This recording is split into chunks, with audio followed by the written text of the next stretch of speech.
Hi everyone, it's Laurel O'Sullivan, your Astro Advocate, here to share with you about the new moon in Taurus happening on March 11th at 1:59 p.m. Central Standard Time.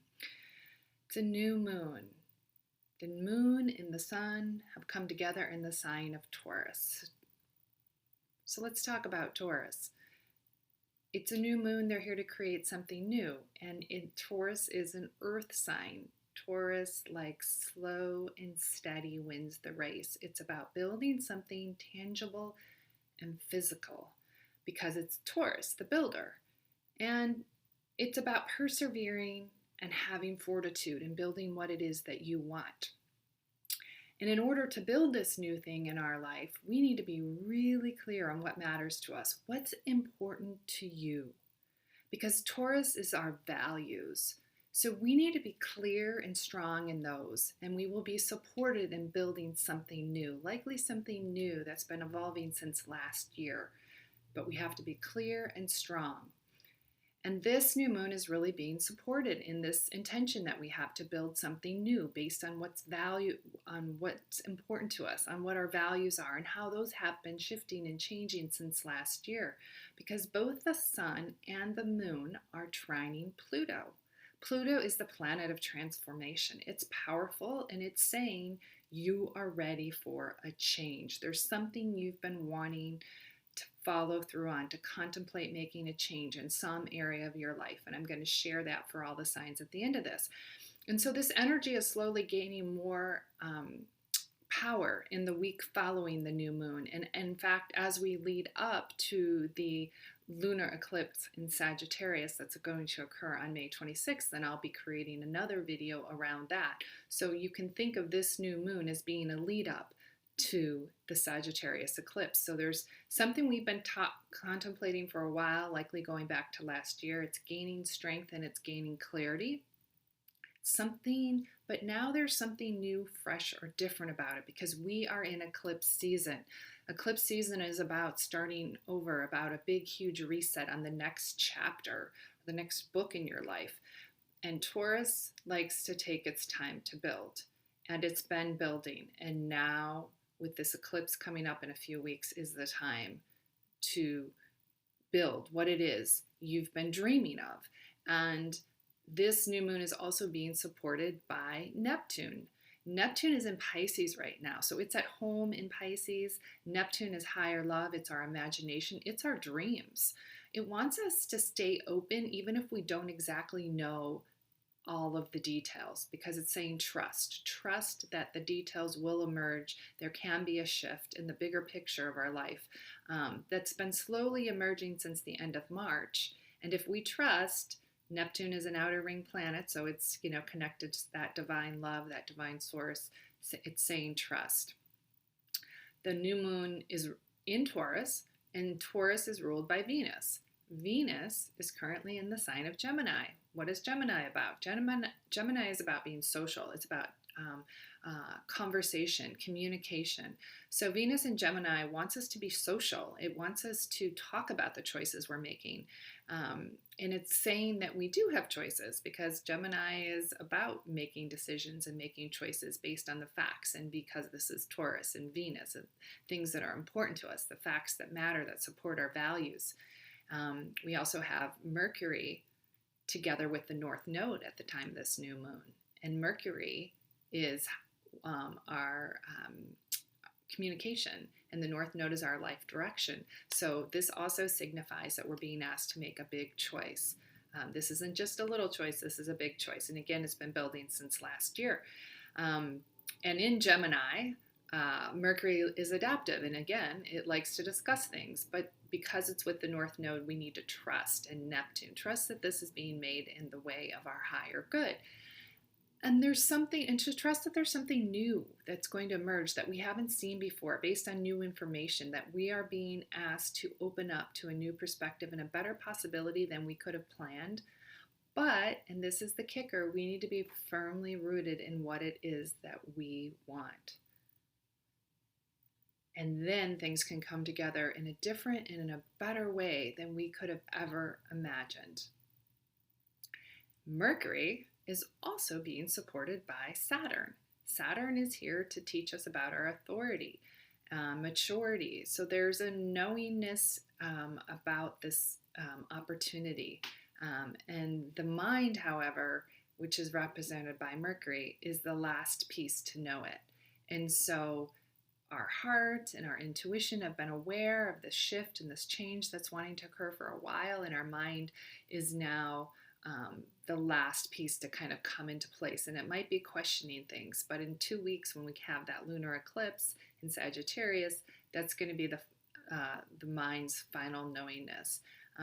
So again, what's important about this new moon? It's about understanding what's important to you in your life, and not allowing the mind, which is the last piece usually to get on board, to hit the brakes. It wants to hit the brakes, and it's asking questions about the details, and we need to not overthink it, to not get stuck in our head, because May is about opening up the next chapter, or for some of us, even the next book in our life, again, related to something from last year. Taurus energy wants things to be calm and peaceful, and it really wants us to have the best of what life has to offer. So ask yourself this question: what does your best life look like? And are you committed to it? Because this new moon is supporting you to live your best life. So now I'm going to share for each sign what area of life you can be tuning into to determine what is it that I'm being asked to build, that I've likely had an intuitive sense about, and that my heart has been wanting a new start since last year. And you will be supported with this new moon and moving forward with that, despite not knowing all of the details. So for Aries, this is happening, this new moon in your second house, which is the second house of things that we value. It's our money that we spend, which includes the money that we spend. And so you're being asked to, there may be a new opportunity for making money, for spending money, and for how you value the resources that you do have in your life. Including this also, this second house also rules our own self-worth. So how you value yourself. There's a new opportunity here, a really big new chapter in your life, and understanding how you value yourself, and in return that can attract new resources to you. Taurus, this is obviously, this new moon is you. This is a brand new chapter starting for you, and asking you to envision, what is it that I want to build in my life that's brand new, that's a new way fundamentally of understanding and seeing myself in the world. This is really big for you, Taurus. For Gemini, this new moon is happening in the 12th house, which is our unconscious, things that we can't see. It's also our imagination. So there could be some things brewing below the surface that are new ways and new shifting and understanding, perhaps letting go of some limitations that have been holding you back, so that you can step into this new chapter and have a new opportunity come your way. For Cancer, the 11th house is being activated by this new moon, and the 11th house is our long-term goals. It's our hopes, wishes, and dreams, and it's also our networks, our social networks. So what is it that you've been wanting to build or imagine in a different way, and that your heart is wanting you to see differently, and now you're finally ready to make that shift? Letting go of the details and trusting that those will come into place, because you are committed to that, from wanting the best life possible for yourself. Leo, this is your 10th house of career and public reputation. There is something new or different, a new chapter, a new book waiting to be written here. And the details have not been finally locked into place, but you have a sense of what it is that you want to go for, and you're being supported in that desire with this new moon. To really feel it and to open up to that knowingness. For Virgo, this is the 9th house. The 9th house rules how we see the world. It also rules things like higher education, foreign travel, and religion. There could be some new opportunity, something new in this area of your life, or some new sense of how you view the world that has been emerging over the last year, and now you're ready to move forward, to really begin to take the actions to build that as we move into the eclipse season and through the end of May. Libra, this is your 8th house, the house of change and transformation, of other people's monies, of resources that we share or receive from others. So there could be something, there could be a new opportunity to potentially partner with others or to become closer, more intimate. It's the house of intimacy with somebody, and this has been likely building again since last year, and your heart and your intuition are telling you to go for it, and the mind is maybe perhaps resisting. Lean into that energy. Get really clear about what you want over the next 2 weeks, because with that lunar eclipse on the 26th, you're going to get a burst of support for that. Scorpio, this is the house of relationship and partnership and intimate one-on-one relationship. So there's something new and different you're wanting to build, and there's a new opportunity coming, bigger and better than you can imagine if you're willing to get your mind on board and to let go of the details. Sagittarius, your sixth house of work and service to others and health is being activated. So there's a new chapter, a new book waiting for you. The action steps are around the corner, waiting for you to take them. If you can get clear and committed to what is it that you want, perhaps a new job, perhaps something new in terms of your health habits, in how you serve others. The sixth house is about service to others. That is going to ignite you and bring clarity to something that you've been wanting and valuing, that's been shifting ever since last year. For Capricorn, this new moon is happening in your house of creative self-expression, of joy, of the things that bring you joy in life. The fifth house is associated with also being on center stage and with our children and with romance. Anything in life that brings us joy and happiness is represented by the fifth house. So there's some new way of receiving joy that you, Capricorn, are being asked to step into, to fully embrace with this new moon. Aquarius, this is your home and family. This could literally be your home, but it could also be your family of origin and your roots. And there's a new chapter, a new understanding about how you understand yourself, maybe some old pattern, family pattern that you're ready to let go of and build your own brand new pattern. This could also be building a new foundation for home and family and how you want that to look and to feel like for you, Taurus. And it could be building a new home, quite literally.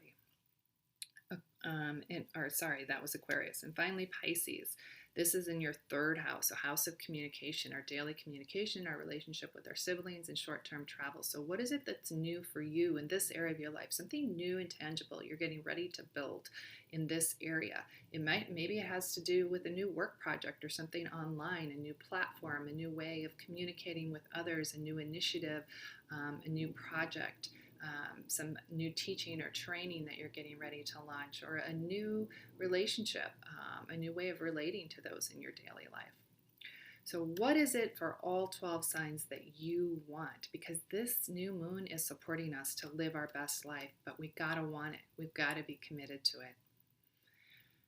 So with that, I will close and say thanks for watching. If you liked this video, please like, share, and subscribe.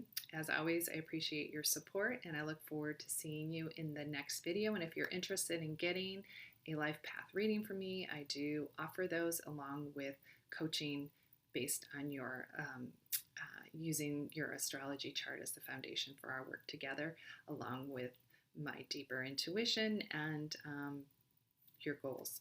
So thanks, and I look forward to seeing you in the next video.